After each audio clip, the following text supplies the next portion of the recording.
Welcome back to another segment of Behind the Scenes of the Waltons. Today I'm continuing my conversation with John Dayton. If you're enjoying these, please do hit like and subscribe.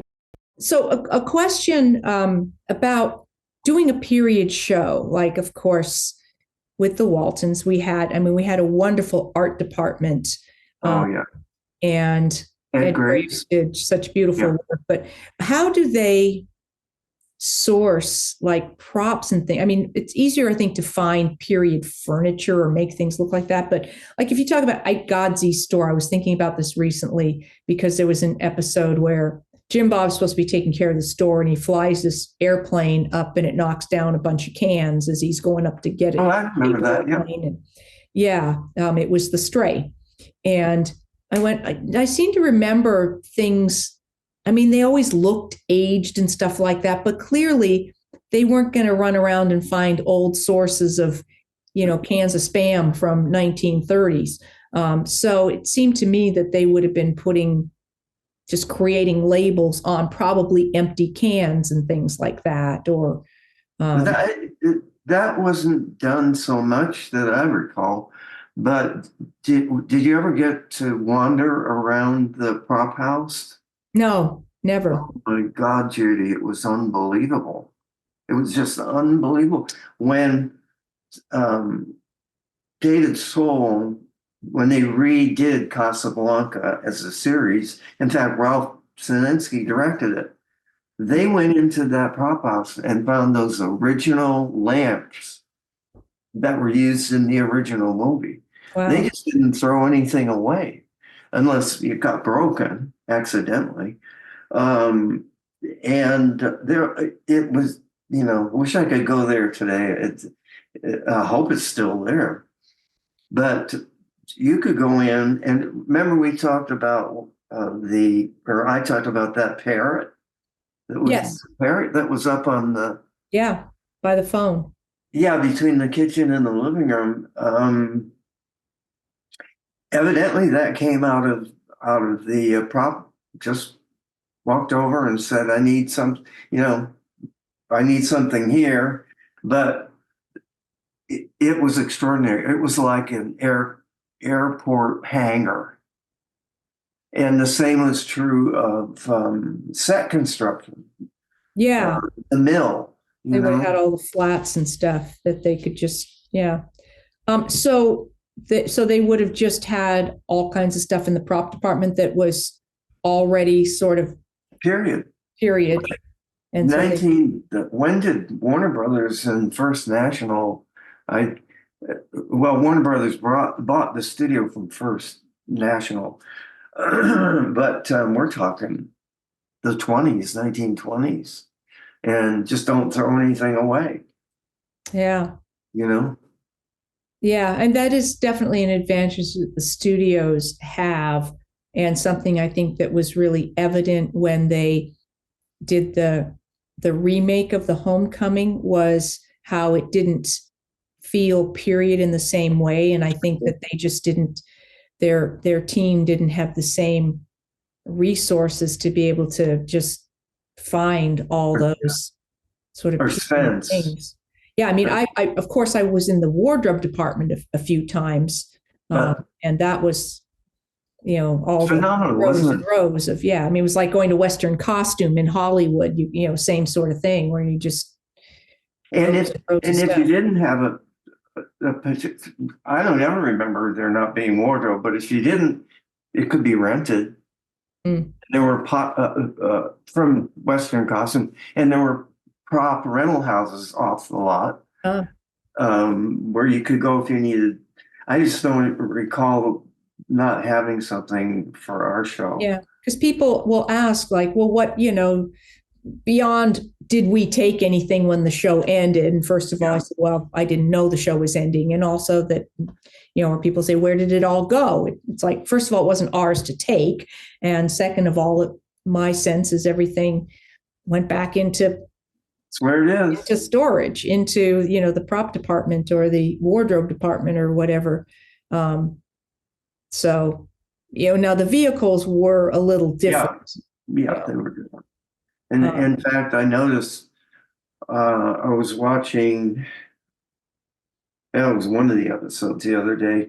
And yeah, the cars, there were two sources, and both were um, given credit at the end.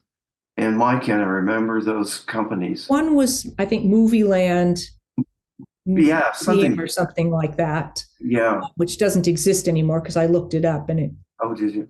yeah. And I haven't seen a second resource on that.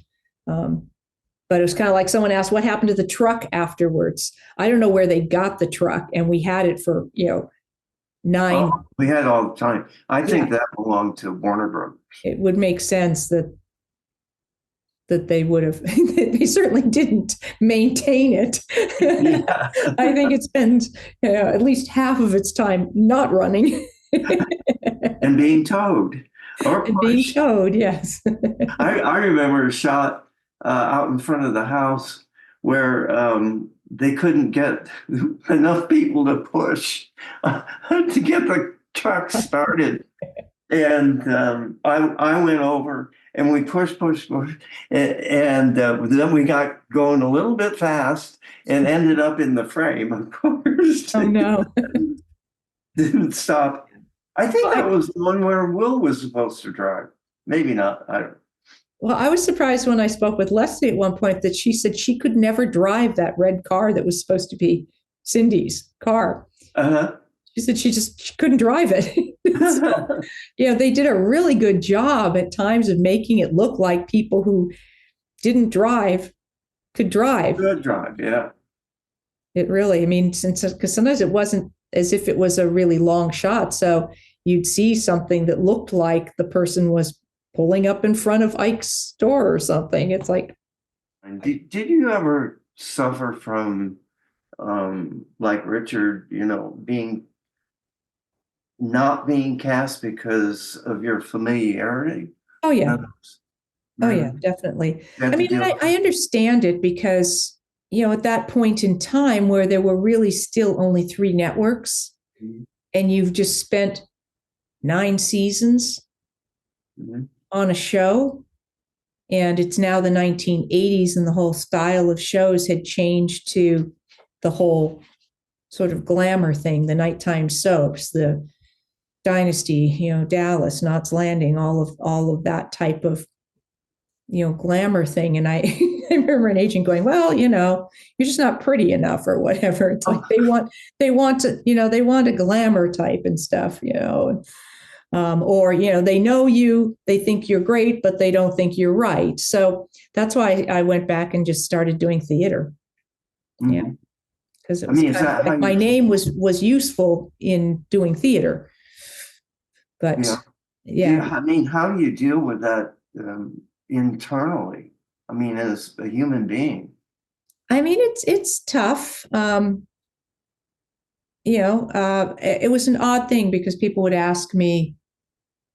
I mean, the whole thing about the series ending was it was a mixed thing. I mean, I remember when I got the word, and this was something that Scott Hamner said, which I didn't, because he wrote the very last episode Mhm. that we did, the Revel.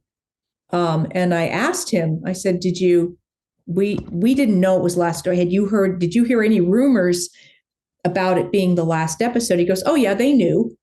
They already knew they were planning to do 3 reunion movies the next year.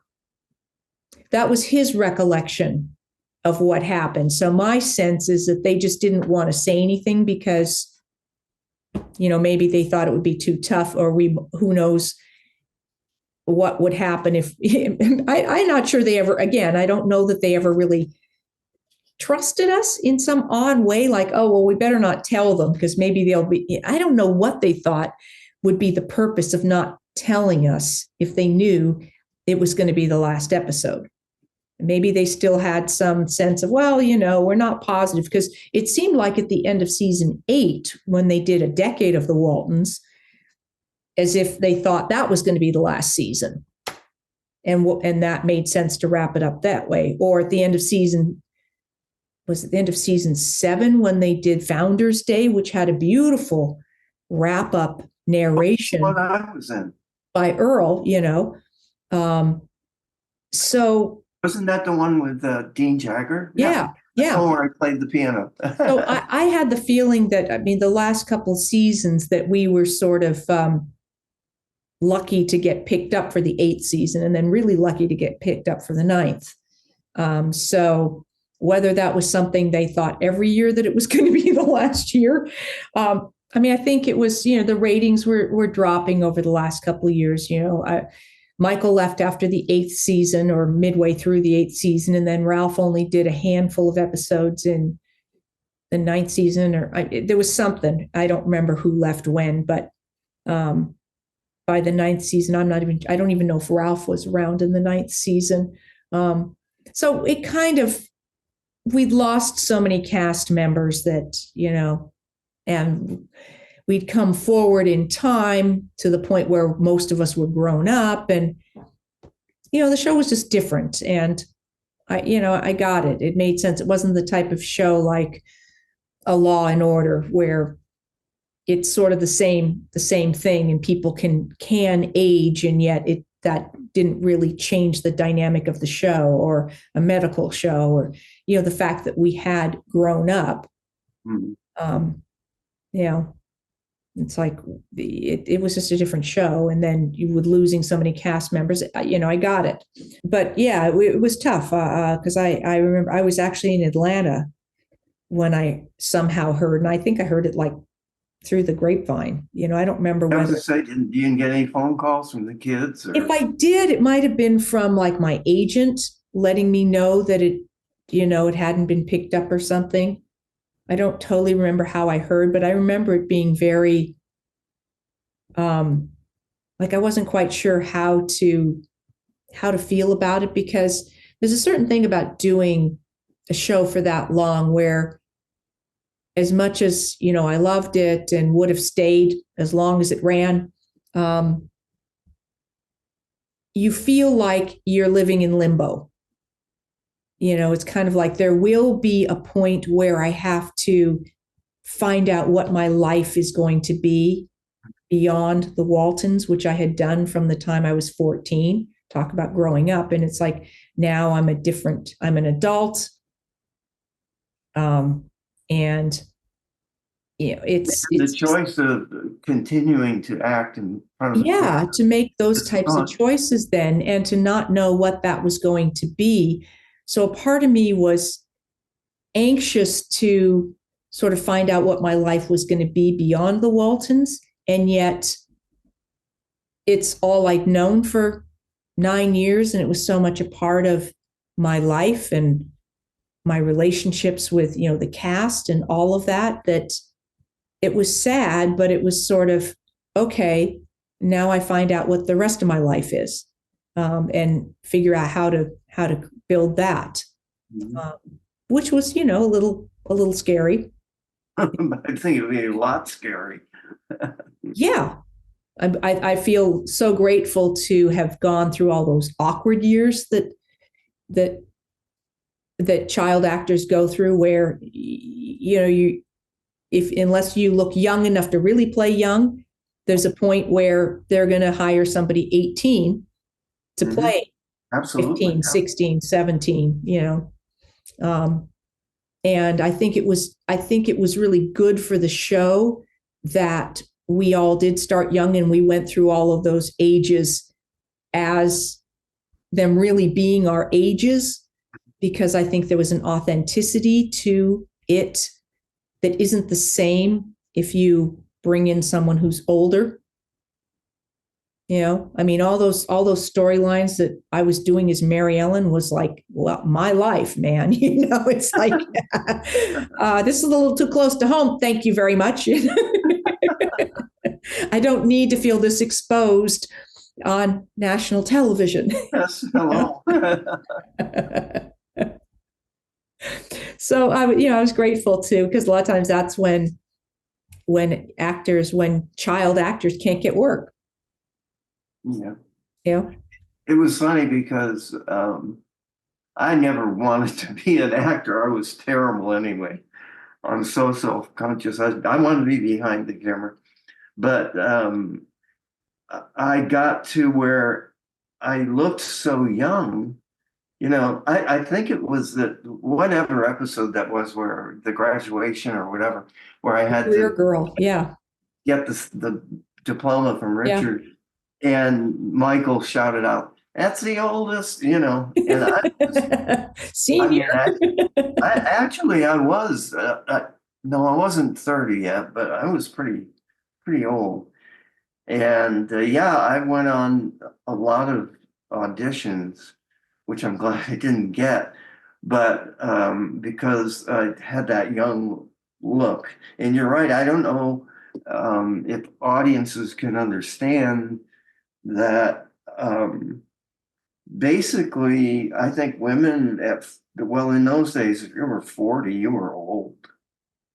Um, or if you looked really young, you got those jobs because you were over 18, so you were kind of free of all those bonds. You were an adult, but you looked like you were a kid. Yeah. I mean, we certainly did that a lot of times with the casting of guest actors. If it was borderline, they would cast someone over 18. I mean, I think maybe we had a little latitude because we already had teachers on the set and we already had a lot of those time restrictions. So there were, I think it depended on how much they could get away with in terms of the look.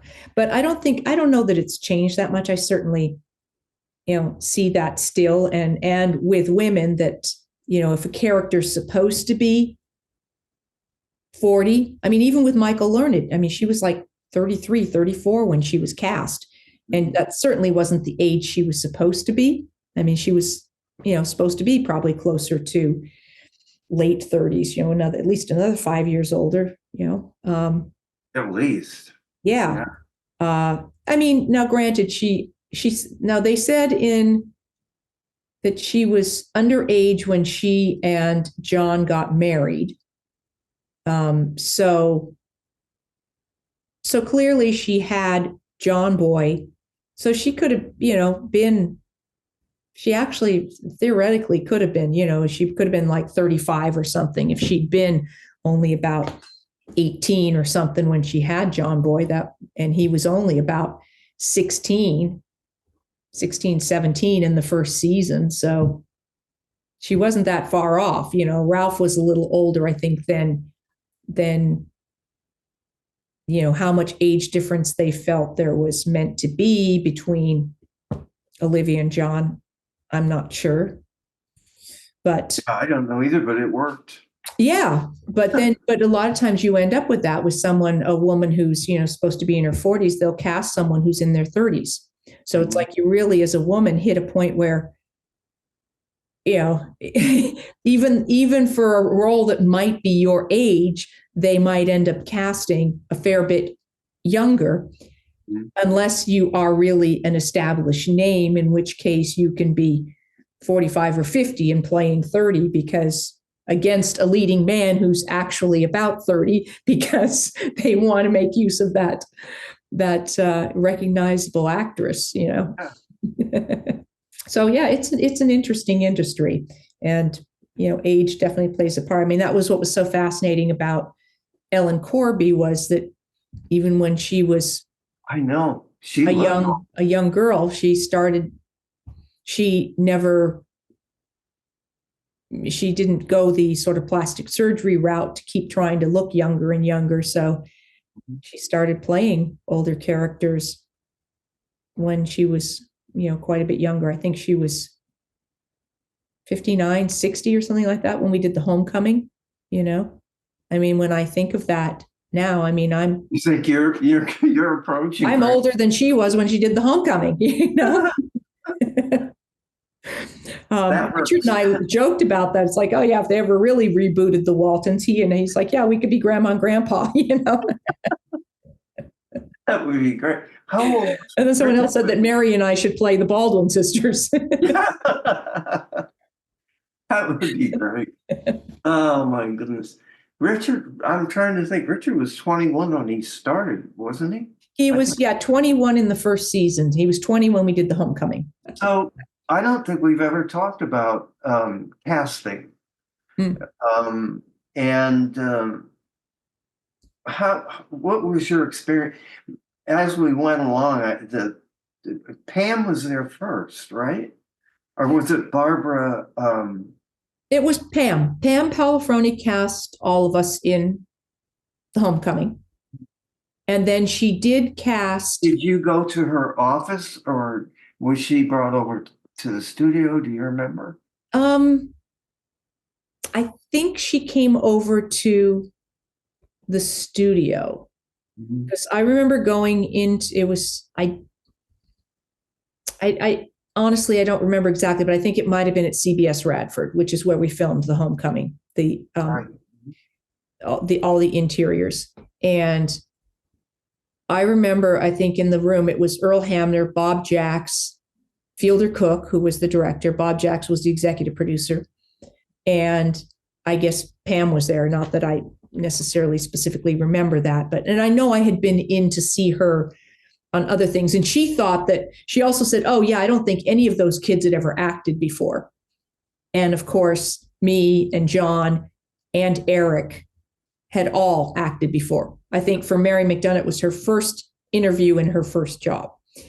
Cammie had maybe done a couple commercials. I think, but it was obviously very early for her. And David, I don't remember. I think it was pretty early for him too. But Eric and John and I, all three had already had some credits. And we came in, and I don't remember ever doing a one-on-one for that. I just remember coming in. Now, whether any of the others, but when we've all talked about it, no, everybody remembers coming in and then bringing six of us into the audition room.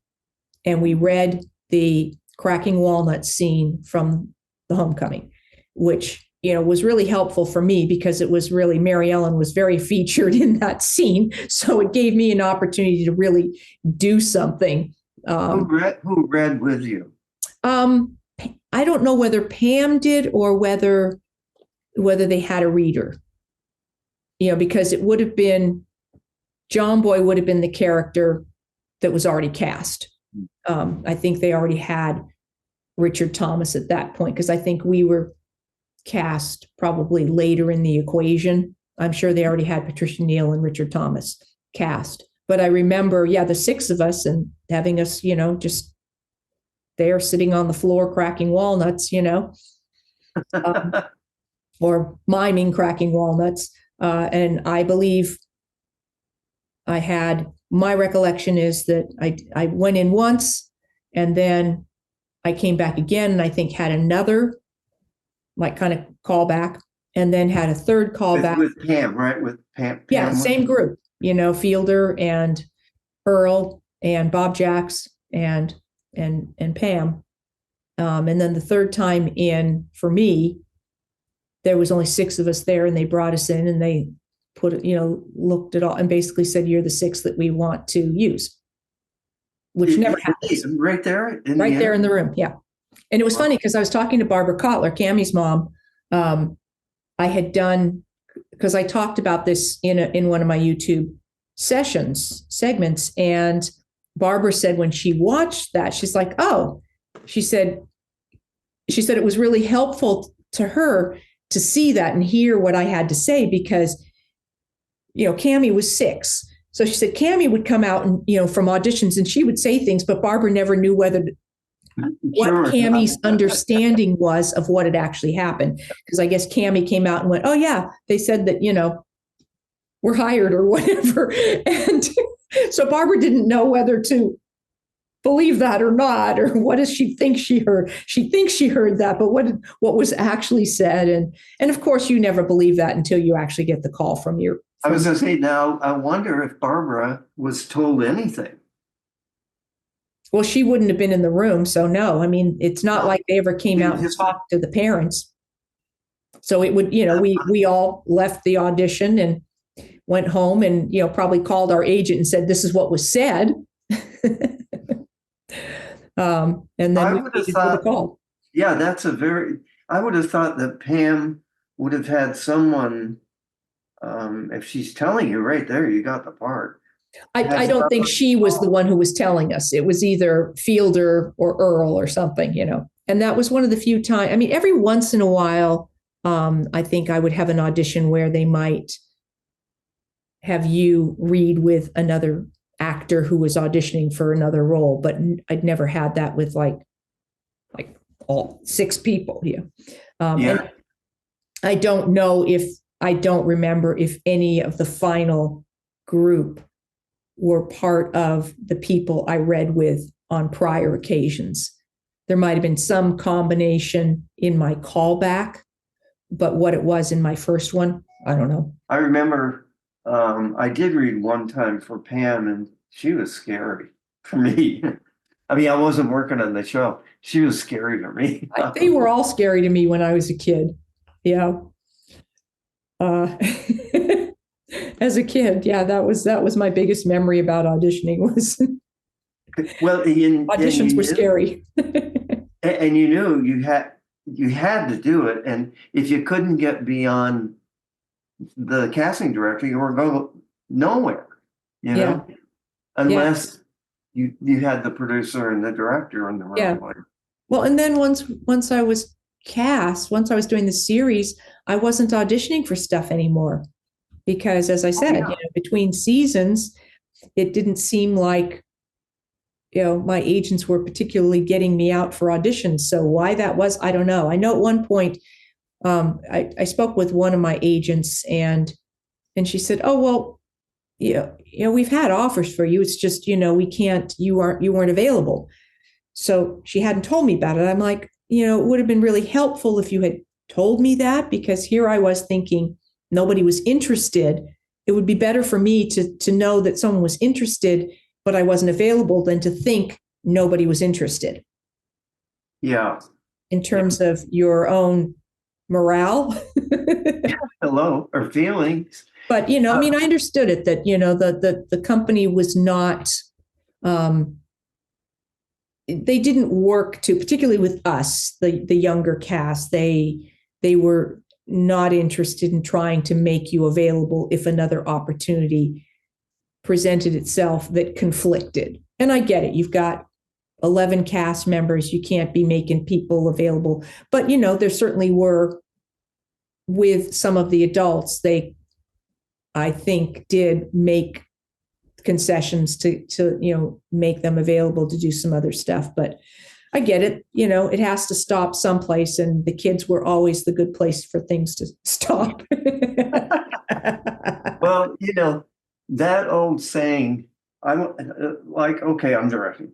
I want somebody like plays Mary Ellen on the Waltons. and you're available. Yeah. And they just assume you're not available. Yeah. And they don't check. Yeah. They don't check. Well, it's kind of like when they did the album, the very first, what was supposed to be Waltons' Christmas album, and they didn't ask any of us to come sing on it. And yet there's a picture of us all on the cover, and they got a bunch of studio singers to come in. And John Walmsley said that, yeah, that they brought the singers in and said, "Now, you're not supposed to be, you're just a family, so, you know, don't sing too good." And we all said, well, we could have gone in and done that. Hello. And sounded a lot more authentic. Thank you once again to John for joining me on this segment of Behind the Scenes of the Waltons. I will see you again for more about episodes and Ask Judy and even more special guests. Thanks for watching.